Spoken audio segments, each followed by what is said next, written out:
Hello students, welcome back to elite tutors. चलिए इस video में हम देखने वाले हैं आपका जो करियर है पायलट एज ए करियर, इसके बारे में। इस वीडियो में मैं आपको बताऊंगा कि आपको पायलट किस तरह बनना है और आपको किन किन बातों का ध्यान देना है, क्योंकि आप किसी भी तरह डायरेक्टली अगर कुछ भी करेंगे तो आपका नुकसान हो सकता है।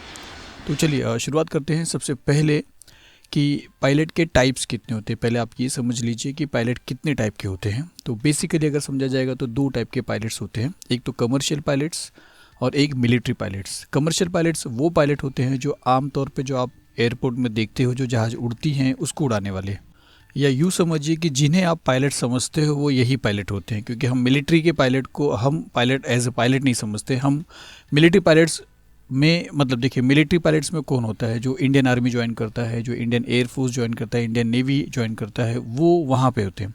इस वीडियो में हम डिस्कस करने वाले हैं कमर्शियल पायलट्स के बारे में। अगर आप अदर टाइप्स ऑफ पायलट्स के बारे में समझना चाहते हो कि और भी पायलट्स होते हैं क्या, तो बिल्कुल और भी पायलट्स होते हैं। जैसे आप हेलीकॉप्टर के बारे में जानते हो, हेलीकॉप्टर को चलाने वाले हेलीकॉप्टर के पायलट होते हैं, उनकी भी ट्रेनिंग होती है। फिर बुश पायलट देखिए, ये इंडिया में तो अभी कम है लेकिन ये फॉरेन्स में ज़्यादा चलता है। बुश पायलट किसको बोलते हैं, जो कहीं पे भी जहाँ पे बुशेस होते हैं, जैसे घास फूस होते हैं, जहाँ पे रोड नहीं होता, कोई एयरपोर्ट नहीं होता, वहाँ पे वो किस तरह लैंड कर सकते हैं, वो सारे ट्रेनर जो होते हैं। ऐसे जो पायलट्स होते हैं वो खास करके एडवेंचरस या डिस्कवरी चैनल्स, ये सब जहाँ पे ये जो ऑर्गेनाइजेशन होता है वहाँ पे वो लोग होते हैं। हम क्या करने वाले हैं यहाँ पे कमर्शियल पायलट्स के बारे में ज़्यादातर देखेंगे। आइस पायलट के बारे कमर्शियल पायलट मतलब आपको जो सीधा सीधा जो प्लेन आप देखते हो आपके एरिया में उड़ता हुआ दिखाई देता है, वो प्लेन के लिए आपको, उस प्लेन के पायलट के लिए आपको क्या करना है। आइस पायलट्स की अगर बात करेंगे तो जो बर्फ़ का जो लेयर्स होता है उसके ऊपर किस तरह लैंडिंग होती है, या वहाँ के जो एनवायरनमेंट होते हैं 0 डिग्री सेल्सियस, उस पर कम टेम्परेचर पे, वो सारी चीज़ का होता है। ये सिर्फ आपको समझिए एक नॉलेज है। सी प्लेन आप जानते हो इस तरीके का। उसके बाद फिर बलून पायलट्स, ये भी आप जानते हो। ये चीज़ ये तो सिंपल है, लेकिन हाँ यहाँ पे भी पायलट्स की ज़रूरत होती है। तो हम सबको छोड़ के सिर्फ कमर्शियल पायलट के बारे में देखने वाले हैं इस वीडियो में। चलिए शुरू करते हैं। सबसे पहले देखिए एलिजिबिलिटी की बात करते हैं कि क्या क्या ज़रूरत है अगर आपको पायलट बनना है। तो सबसे पहले आपका क्लास 12 होना चाहिए, और अगर आपने साइंस लिया है तो फिज़िक्स, मैथ्स और इंग्लिश, ये 3 सब्जेक्ट में आपके जो मार्क्स होने चाहिए 55% या 50%, ऐसा समझिए। बैकवर्ड क्लास हो तो और भी कम मार्क्स रहता है, मतलब आपका 12 पास होना चाहिए। साइंस स्टूडेंट्स के लिए कोई प्रॉब्लम नहीं, क्योंकि उनका physics, maths, English, chemistry, bio सब होता ही है। तो फिज़िक्स, मैथ्स और इंग्लिश, ये 3 सब्जेक्ट तो ज़रूर होना चाहिए। लेकिन अगर आपने थोड़ा सा डिसीजन लेने में लेट कर दिया, आपने कॉमर्स ले लिया, आपने आर्ट्स ले लिया, और फिर आपने 11th के बाद आपने ये डिसाइड किया कि मुझे पायलट बनना है, तो क्या आप पायलट नहीं बन सकते हो? तो इसका जवाब है कि बिल्कुल ऐसा नहीं है। आप फिर भी पायलट बन सकते हो अगर आपने आर्ट्स लिया है, अगर आपने कॉमर्स लिया है फिर भी। तो आपका जो फिज़िक्स और मैथ्स है, जिसमें से मैथ्स देखिए कॉमर्स में भी होता है, अगर आपने लिया है तो कोई बात नहीं। मैथ्स आर्ट्स में भी होता है, अगर आपने आर्ट्स और कॉमर्स के टाइम पे मैथ्स लिया है तो कोई बात नहीं।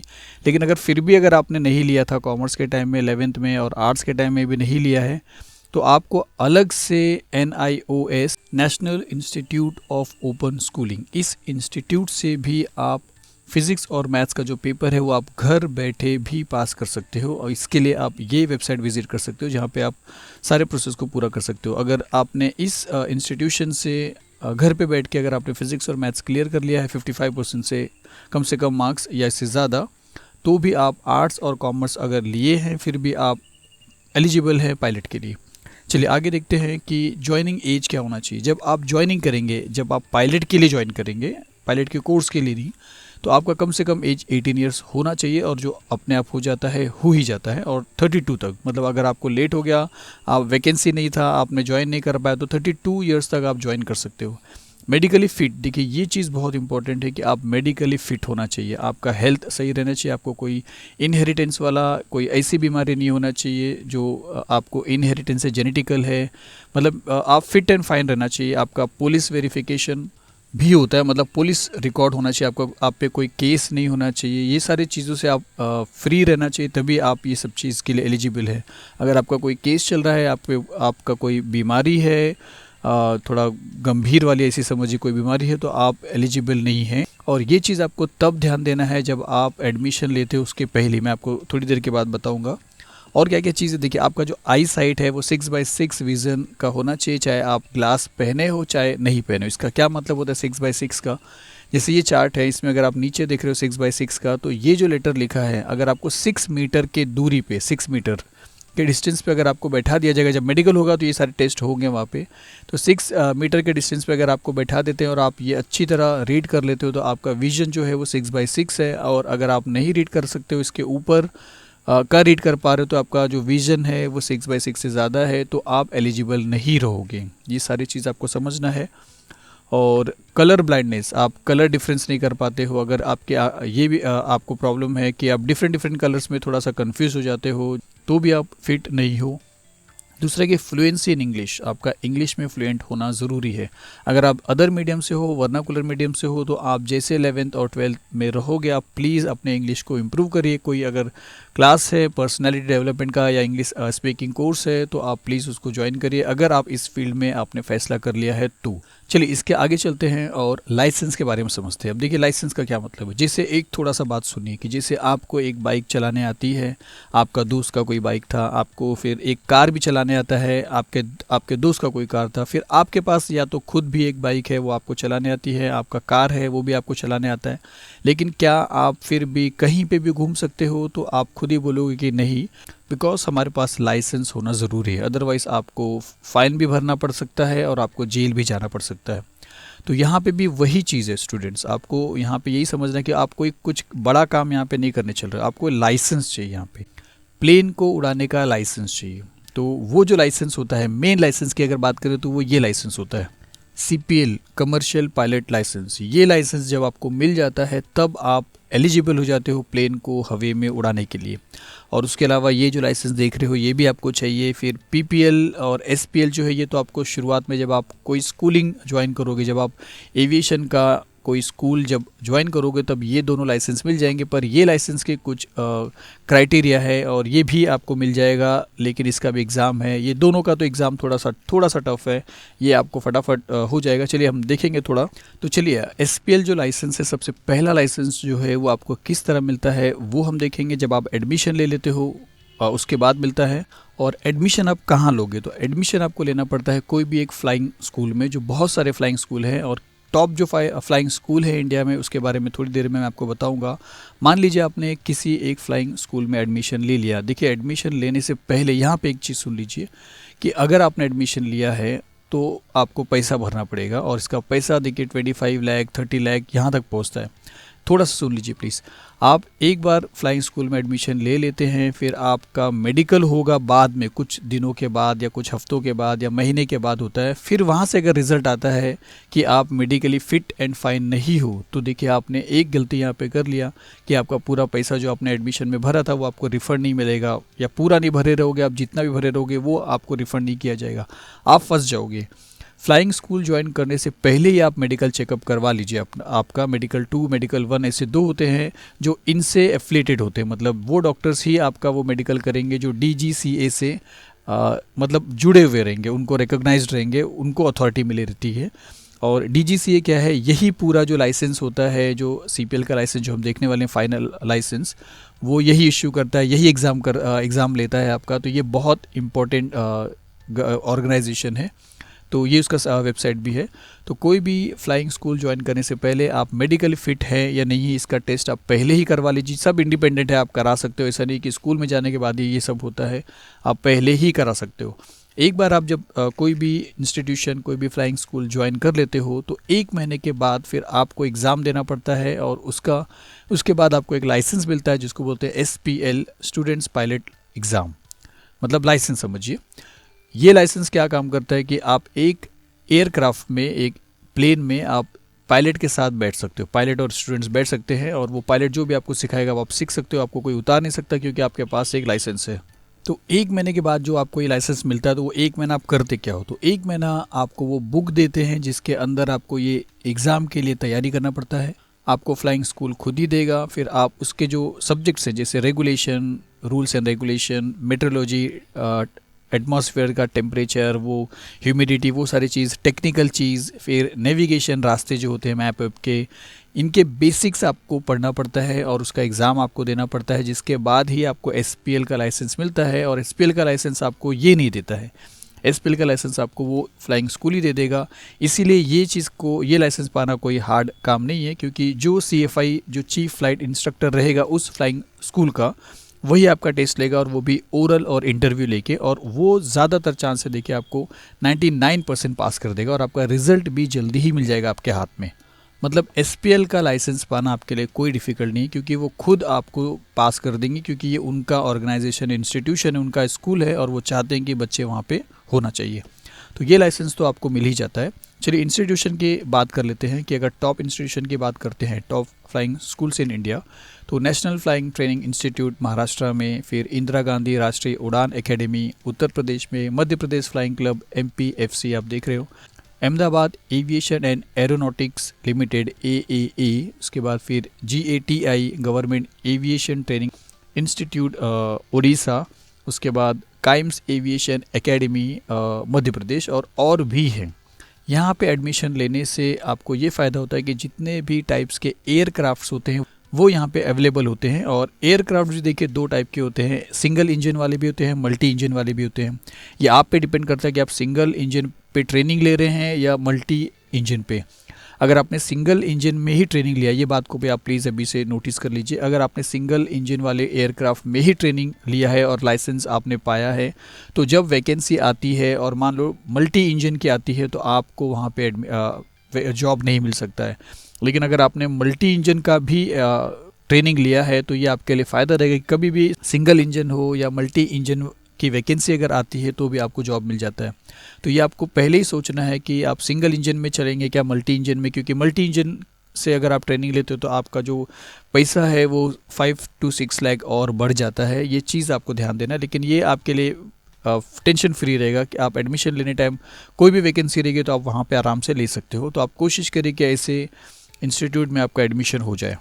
तो चलिए एक बार लाइसेंस के बारे में फिर से समझते हैं कि आपको SPL लाइसेंस तो मिल जाता है जब आप फ्लाइंग स्कूल ज्वाइन करते हो। 1 महीने के बाद आप एग्ज़ाम देते हो ओरल, और CFI जो है वो आपका एग्ज़ाम लेता है और आपको पास भी कर देता है। आप अब पायलट के साथ एयरक्राफ्ट के अंदर, एरोप्लेन के अंदर आप बैठ सकते हो। वो आपको सिखाएगा टेक्निकल चीज़ें, बहुत सारी चीज़ें। तो SPL आपको लाइसेंस मिल गया, आपने एडमिशन लिया, आपने पैसा भरा। लेकिन देख लीजिए पहले एक बात ये कि जब आप कोई इंस्टीट्यूशन ज्वाइन करते हो तो वहाँ पे जो एयरक्राफ्ट होते हैं वो हैं कितने, उड़ते कितने हैं, बंद कितने पड़े हुए, ये सारी चीज़ों का इंक्वायरी आप प्लीज़ करिए, क्योंकि ये इंस्टीट्यूशन और इंस्टीट्यूशन पे डिपेंड करता है, डिफ़र होता है।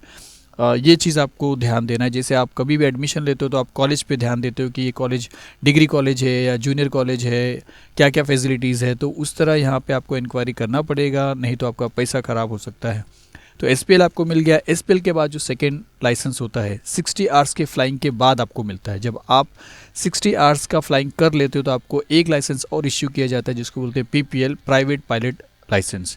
और वो जो 60 आवर्स का फ्लाइंग होता है वो आप पायलट के साथ भी करते हो, और एक टाइम ऐसा भी आता है कि आपको अकेले ही फ्लाइंग करना पड़ता है, आपको अकेले ही प्लेन उड़ाना पड़ता है। और अकेले जब प्लेन आप उड़ाओगे तो आपके साथ कोई नहीं रहेगा, तो आप कम्युनिकेट किससे करोगे, आप बात किससे करोगे। तो उसके लिए एक लाइसेंस आपको और लेना पड़ता है जिसको बोलते हैं RTR, रेडियो टेलीफोनी रिस्ट्रिक्टेड, जो इसके थ्रू नहीं होता है। इसका दूसरा जो एक WPC जो इसी के अंडर में आता है वो कंडक्ट करता है। और ये जो एग्ज़ाम होता है 1 साल में 6 बार होता है, और 6 अलग अलग सिटीज़ में होता है, सिर्फ दिल्ली को छोड़ के। दिल्ली में 1 साल में 2 बार होता है। तो आप चाहे जब सूटेबल रहेगा आप ये RTR का एग्ज़ाम दे के वहाँ पे आप लाइसेंस ले सकते हो। लेना ही पड़ेगा अगर आपको स्टेप वाइज चलना है। तो एक बार आपके पास PPL लाइसेंस आ जाता है तो उसके बाद आपका जो फ्लाइंग आवर्स है वो जब 200 हो जाता है तो अब आपको मिल जाता है CPL कमर्शियल पायलट लाइसेंस। सिर्फ 200 आवर फ्लाइंग से पूरा नहीं हो सकता है, आपको DGCA से जो एक एग्ज़ाम होता है वो एग्ज़ाम क्लियर करना पड़ता है, जो बहुत ज़्यादा इम्पोर्टेंट है। उसके बगैर, ये दोनों के बगैर आपको CPL का लाइसेंस नहीं मिल सकता है। और जो एग्ज़ाम के जो टॉपिक होते हैं वो वही होते हैं, रेगुलेशन, मेट्रोलॉजी, फिर टेक्निकल, एयर नेविगेशन, RTR। ये सारी चीज़ आप पहली बार सुन रहे हो तो आपको थोड़ा सा हो सकता है कि आपको नहीं समझेगा, लेकिन जब आप एंट्री करोगे फ्लाइंग स्कूल में तो आपको खुद ही पता चल जाएगा। अब यहाँ पे आपको क्या चीज़ बहुत ध्यान से रखना है, 2 आवर्स का जो फ्लाइंग है ये आपको स्कूल में ही मिल जाएगा। जो फ्लाइंग स्कूल आप ज्वाइन करते हो वहाँ पे उनका काम है आपको किसी तरह 200 घंटे फ्लाई करके देना। अब वो 200 घंटे के जो चार्जेस होते हैं वो लेंगे जब आपका शुरुआत में एडमिशन होगा। और वो चार्जेस होते कैसे, आप इंस्टीट्यूट जब आप चुनोगे तो वो आपको ध्यान देना है कि कहीं कहीं इंस्टीट्यूशन में 1 घंटे का 11,000 होता है मिनिमम। समझिए कि 11,000 से शुरू होता है, अगर अभी तक है समझिए ऐसा कि 11,000 से शुरू होता है, 1 घंटे का 11,000, 2 घंटे का 22,000। आप समझिए आपको 200 घंटे करना है। उससे बढ़ के वो 12,000, 15,000, 16,000, 25,000 तक का भी होता है कि 1 घंटे का वो 25,000 भी लेते हैं। तो यहाँ पे आपको ये समझना है कि एक बार आपका ये जो एग्ज़ाम है वो क्लियर हो जाता है और उसके बाद अगर आप फ्लाइंग में चलते हो तो आपके लिए बहुत फ़ायदा है। कहीं कहीं इंस्टीट्यूशन के अंदर दोनों चीज़ सिखाया जाता है, एग्ज़ाम की तैयारी भी कराई जाती है और ये भी चीज़, और दोनों चीज़ साथ में जब आप करोगे तो आप परेशान हो जाओगे। या तो आप ये करिए या तो आप ये करिए, या तो आप एग्ज़ाम दीजिए या तो आप 200 घंटे की फ़्लाइंग करिए। एक सही सजेशन जो पायलट्स की तरफ से हमेशा होती है वो ये होती है कि आप पहले एग्ज़ाम्स क्लियर कर लीजिए, और एग्ज़ाम्स भी होते रहते हैं। आप अगर फेल हो जाते हो तो आपको रिपीट भी मिल जाएगा, चांसेस भी मिल जाएगा। और कुछ एग्ज़ाम जैसे रेगुलेशन और मेट्रोलॉजी आप घर पे पढ़ के भी बुक से क्लियर कर सकते हो, लेकिन कुछ कुछ के लिए टेक्निकल है, नेविगेशन है, आरटीआर है, इनके लिए आपको कोचिंग क्लास ज्वाइन करना पड़ेगा, जिसके लिए आपको अलग से पैसा देना पड़ेगा। इंस्टीट्यूशन खुद भी ये चीज़ कराता है, लेकिन बहुत लोग का ये मानना है कि हम इंस्टीट्यूशन से नहीं करेंगे, हम इंस्टीट्यूशन में सिर्फ उड़ने वाला जो हमारा टाइम है 200 आवर्स का वो कंप्लीट करेंगे। बाकी जो हमारा जो सब्जेक्ट का जो एग्ज़ाम्स है जो DGCA कंडक्ट करता है वो हम कोई दूसरे इंस्टीट्यूट से पढ़ के वहाँ पे कर लेंगे। ज़्यादातर लोग दिल्ली में ये सारी चीज़ों की तैयारी करते हैं, वहाँ पे अच्छे अच्छे इंस्टीट्यूशन है जो इन सारे सब्जेक्ट की तैयारी अच्छे से करवाते हैं। यहाँ पे सबसे इम्पोर्टेंट यही है कि पायलट्स का यही सजेशन रहा है कि आप पहले क्लियर कर लीजिए सारे एग्ज़ाम्स जो ये कंडक्ट करता है। इसके बारे में आप यहाँ पे विजिट करेंगे वेबसाइट पे तो आपको डिटेल्स मिल जाएगा। चलिए एक चीज़ और आप पहले समझिए। सबसे पहले देखिए आपके पास 12th पास हो गए, आपके पास सारे डॉक्यूमेंट्स है, पुलिस वेरिफिकेशन, मेडिकल, वो सारी चीज़ें, तो आपको यहाँ पे कंप्यूटर नंबर लेना पड़ता है। यहाँ पे कंप्यूटर नंबर क्या है? कंप्यूटर नंबर मतलब जब आप ये सारे डॉक्यूमेंट्स वहाँ पे आप सेंड करोगे, जो भी चार्जेस है वो देने के बाद, तो आपको एक आइडेंटिटी नंबर मिलता है जिसको बोलते हैं कंप्यूटर नंबर, और उसी नंबर से आपका फर्दर जितने भी एग्ज़ाम्स होते हैं वो होते रहते हैं। तो ये आप खुद कर सकते हो, आपके सारे डॉक्यूमेंट्स को अपलोड करके आप कंप्यूटर नंबर ले सकते हो। उसके बाद मेडिकल करवा लीजिए, पुलिस वेरिफिकेशन करवा लीजिए, ये सब आप पहले कर लीजिए, उसके बाद ही आप स्कूल में ज्वाइन करिए। अदरवाइज़ आपको अगर ये बाद में पता चल रहा है कि आप मेडिकली फिट नहीं हो तो आपको प्रॉब्लम हो सकता है। तो यहाँ पे फिर से यही चीज़ है कि आप एग्ज़ाम्स को पहले क्लियर कर लीजिए, उसके बाद आप आराम से 200 घंटे की फ़्लाइंग आप करिए। आपके फ़्लाइंग स्कूल में जो 11,000 पर आवर से लेके 25,000 या उससे ज़्यादा भी होते हैं, ये इंस्टीट्यूट पे डिपेंड करता है, या आपके ऊपर भी डिपेंड करता है कि आपके पास कितने पैसे हैं, आपके पेरेंट्स कितना अफोर्ड कर सकते हैं। ये सारी चीज़ आपको समझना है। तो सबकी सलाह यही है कि आप DGCA से जो एग्ज़ाम होते हैं सब्जेक्ट्स के, ये आप पहले क्लियर कर लीजिए। उसके बाद आप 200 का फ़्लाइंग कर लीजिए या 60 आवर्स का, फिर 200 का फ़्लाइंग करिए और CPL का लाइसेंस लीजिए, क्योंकि इन चीज़ों के लिए भी आपको अप्लाई करना पड़ता है वापस से यहाँ पे कि आपका 200 आवर्स का फ़्लाइंग भी हो चुका है, आपने एग्ज़ाम भी क्लियर किया है, फिर आपको अप्लाई करना पड़ता है, फिर उसमें भी कुछ टाइम लग जाएगा, फिर आपका लाइसेंस आ जाएगा। और एक बार जब आपका लाइसेंस आ जाता है तो अब आपके पास लाइसेंस हो गया। अब लाइसेंस आने का ये मतलब नहीं कि आपके पास जॉब आ गया और अब आपको कल से जॉब मिल रहा है, अभी भी आपके लिए बहुत डिफ़िकल्ट टास्क है। चलिए आगे देखते हैं। अगर कोर्स के बारे में बात करेंगे, मैं आपको बताऊंगा क्या डिफ़िकल्ट टास्क है। कोर्स के बारे में करेंगे तो आप 18 से 24 मंथ्स तक कर सकते हैं। अगर आप इतने सक्षम हैं, इतना आप आत्मविश्वास है, कुछ कर गुजरने की आपके अंदर वो बात है, तो आप ये कर सकते हो। चलिए आगे चलते हैं। कोर्स फीस के बारे में मैं आपको बताऊंगा। जो मैं फिर से बोल रहा हूँ कि जो डिफ़िकल्ट चीज़ के बारे में बोला, मैं आपको बताता हूँ क्या चीज़ डिफ़िकल्ट है। कोर्स फीस क्या होता है? देखिए, अप टू 30 to 35 लाख होता है जो फ्लाइंग स्कूल आपसे चार्ज करता है। आप फ्लाइंग स्कूल में दोनों चीज़ करना चाहते हो, DGCA का एग्ज़ाम भी देना चाहते हो और फ्लाइंग का जो 200 आवर्स का वो टारगेट है वो भी करना चाहते हो तो चलेगा, या आप अदर इंस्टीट्यूट से पढ़ना चाहते हो जो लोग सजेस्ट करते हैं, आपकी मर्ज़ी, आप जहाँ पे जैसा चाहें। 30 से 35 लाख का आपका कोर्स फीस होता है। तो क्या बात यहाँ पे ख़त्म हो जाती है? 30 से 35 लाख होने के बाद आप रेडी हो जाते हो, पायलट बन जाते हो, आपको जॉब मिल जाता है? तो नहीं, अभी आपको और क्या समझना है। देखिए, जॉब जब आप ढूंढोगे, मान लीजिए कि आपने 30-35 लाख वो करके भर के DGCA का एग्ज़ाम भी दे दिया है, आपका 200 का फ्लाइंग वो करने के बाद आपने लाइसेंस भी ले लिया, CPL का लाइसेंस आपके पास आ चुका है। तो अब आपको जॉब ढूंढना पड़ता है स्टूडेंट्स, आपको बहुत सारे लोगों के साथ कांटेक्ट में रहना पड़ता है। अलग अलग जो एयरवेज़ हैं, जो अलग अलग कंपनीज़ हैं, उनके वेबसाइट्स पे आपको सर्च करना पड़ेगा। अगर आप किसी ग्रुप में हो, व्हाट्सएप के ग्रुप में हो अपने दोस्तों के साथ, तो वहाँ पे उनसे शेयर करना पड़ता है कि वैकेंसी आ रही है नहीं आ रही है। मान लीजिए अगर आपको एक वैकेंसी मिलती है पायलट की, तो आपको खुद ही अप्लाई करना है। और क्या अप्लाई करने से आपको डायरेक्ट मिल जाता है? अब यहाँ पे फिर से वही बात आ रही है कि आपने सिंगल इंजन पे ट्रेनिंग लिया है या मल्टी इंजन पे लिया है। सिंगल पे ही सिर्फ लिया है तो सिंगल वाली अगर वैकेंसी है तभी आप जा सकते हो, और मल्टी पे लिया है तो दोनों पे आप जा सकते हो। तो लोगों का ये भी बोलना है पायलट्स का कि मल्टी इंजन वाली ट्रेनिंग अगर आप करते हो जिसका चार्जेस थोड़ा 5-6 लाख और बढ़ जाता है, तो आपके लिए ज़्यादा अच्छा रहेगा। मतलब आपको खुद से अप्लाई करना है। आपको मान लीजिए कि आपको एक पायलट की वैकेंसी आ गई, आपने अप्लाई कर लिया, तो अप्लाई किया तो आपको तुरंत बुला के उड़ाने नहीं लगेंगे। अभी भी देखिए कितना डिफ़िकल्ट चीज़ है। डिफ़िकल्ट इन द सेंस पैसा। मैं ये नहीं बोल रहा हूँ कि आपके लिए कोई डिफ़िकल्ट है, पैसे की बात है, आपको पैसा समझ के ही चलना पड़ेगा।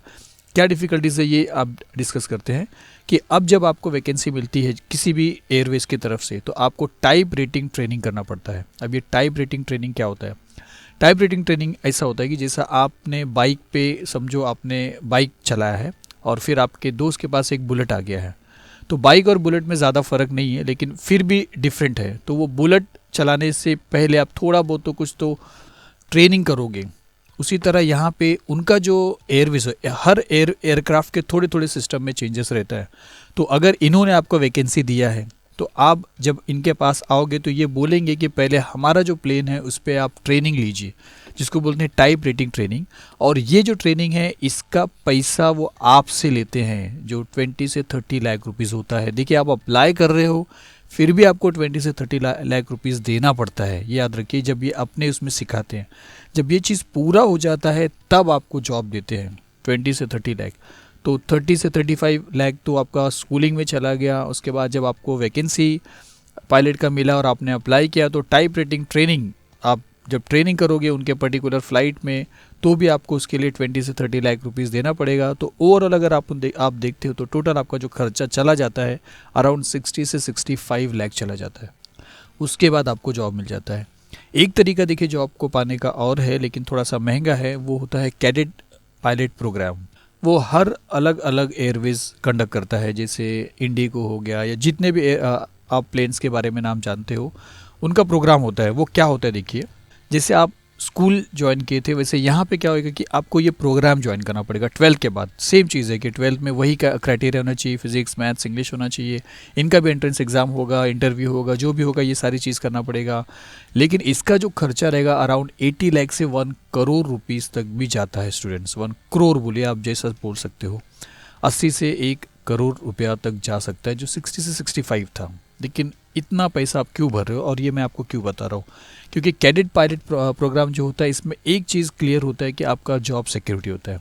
मतलब वो आपको ट्रेनिंग करवाएंगे और आपको जो भी लाइसेंस वेसेंस सब तक का पूरा ए से लेके जेड तक ऐसा समझिए सारा काम करा के लास्ट में आपको जॉब भी दे देंगे। तो आपकी जॉब की सिक्योरिटी होती है। इतना अगर आप करते हो तो आपको यहाँ पे फिर से आपको जॉब ढूंढना नहीं पड़ेगा, और यहाँ मतलब वैकेंसी के लिए वेट नहीं करना पड़ेगा। कभी कभी वैकेंसी के लिए 2 महीने 4 महीने 5 महीने 10 महीने साल भी चले जाते हैं। वही बोला गया कि ज्वाइनिंग जो है 18 से 32 साल का है, 32 ईयर्स तक आप ज्वाइन कर सकते हो। तो यहाँ पे कैडेट पायलट प्रोग्राम में आप क्या कर सकते हो, आपको जॉब की सिक्योरिटी मिल जाती है। तो ये आपको समझना है। अब आप इतना पैसा खर्चा करते हो तो इतने पैसे आप कवर कर पाते हो या नहीं कर पाते हो, ये भी आपके लिए चैलेंज है। सैलरी के बारे में थोड़ा सा समझते हैं कि अगर सैलरी के बारे में समझते हैं तो सबसे पहले जो आपका पोस्ट होता है वो होता है जूनियर फर्स्ट ऑफिसर, और जिसका जो सैलरी है 50-60,000 से शुरू होता है। तो आप कैलकुलेट करिए आपने जितने पैसे खर्चे किए हैं। अगर आप जूनियर फर्स्ट ऑफिसर हैं तो आप कितने सालों तक आप उसको कवर कर पाओगे। लेकिन हाँ, जैसे जैसे आपका फ़्लाइट में जो आवर्स है, जितने भी आप घंटे की फ़्लाइट करोगे सब रिकॉर्ड होगा। आपको जॉब मिलने के बाद भी आपने कितने घंटे प्लेन चलाया वो सब रिकॉर्ड होगा, क्योंकि आगे भी आपका पोस्ट होता है स्टूडेंट्स। सेकेंड जो पोस्ट है वो फर्स्ट ऑफिसर का है। मतलब कुछ और जब आपकी फ़्लाइट के आवर्स हो जाएंगे तो आपको आपका जो पोस्ट है वो बढ़ा दिया जाएगा और वो हो जाएगा फर्स्ट ऑफिसर, जिसकी पर मंथ की जो सैलरी है वो 2 लाख से है। और उसके बाद फिर कैप्टन, उसके ऊपर आप कुछ और भी मतलब 1500 या समथिंग ऐसा आवर्स का जब आपका ट्रेनिंग पूरा हो जाता है, एविएशन मतलब फ़्लाइट पूरा हो जाता है, तो आपको कैप्टन का पोस्ट मिलता है। लेकिन उसके लिए भी आपको फिर से आपको एक एग्ज़ाम देना पड़ता है, वो आप समझ ही जाओगे जब आप वहाँ तक पहुँचोगे, तो ये आपको खुद ही समझ में आ जाएगा। तो 6 lakhs पर मंथ से भी आपका सैलरी चालू हो जाता है, पर ये सारे पोस्ट जल्दी जल्दी नहीं मिलते हैं। तो ये सारी चीज़ आपको पहले से ध्यान देना है। मैं समराइज़ करता हूँ कि पहले जब आप एडमिशन लोगे तो आप मेडिकल, फिर पुलिस वेरिफिकेशन, फिर कंप्यूटर नंबर, ये सारी चीज़ निकाल लीजिए। फिर जब आप स्कूल में जाओगे फ्लाइंग स्कूल में, तो वहाँ पे आप इंक्वायरी करिए कि वहाँ पे क्या क्या अवेलेबिलिटी है, कितने कितने टाइप के एयरक्राफ्ट हैं, मतलब सिंगल इंजन, मल्टी इंजन, और हैं कितने, नई हैं कितने, कितने वर्किंग में हैं, कितने नई वर्किंग में हैं। सबसे पहले आप पूरे एग्ज़ाम्स क्लियर कर लीजिए DGCA की तरफ से, उसके बाद ही आप 200 आवर्स का फ्लाइंग करिए। उसके बाद फिर आप अप्लाई करिए, अगर आपके पास वैकेंसी आ रहा है। उसके बाद आगे भी एग्ज़ाम्स है, वो तो आप समझ जाओगे जब आप वहाँ तक पहुँचोगे। तो होप करता हूँ कि आपको पायलट के लिए कुछ बातें ज़रूर समझ में आई होंगी। अगर कुछ और बातें हैं तो कमेंट्स करना, अगर हो सकेगा तो मैं जवाब दूंगा। चलिए मिलते हैं किसी और वीडियो में। Thank you very much.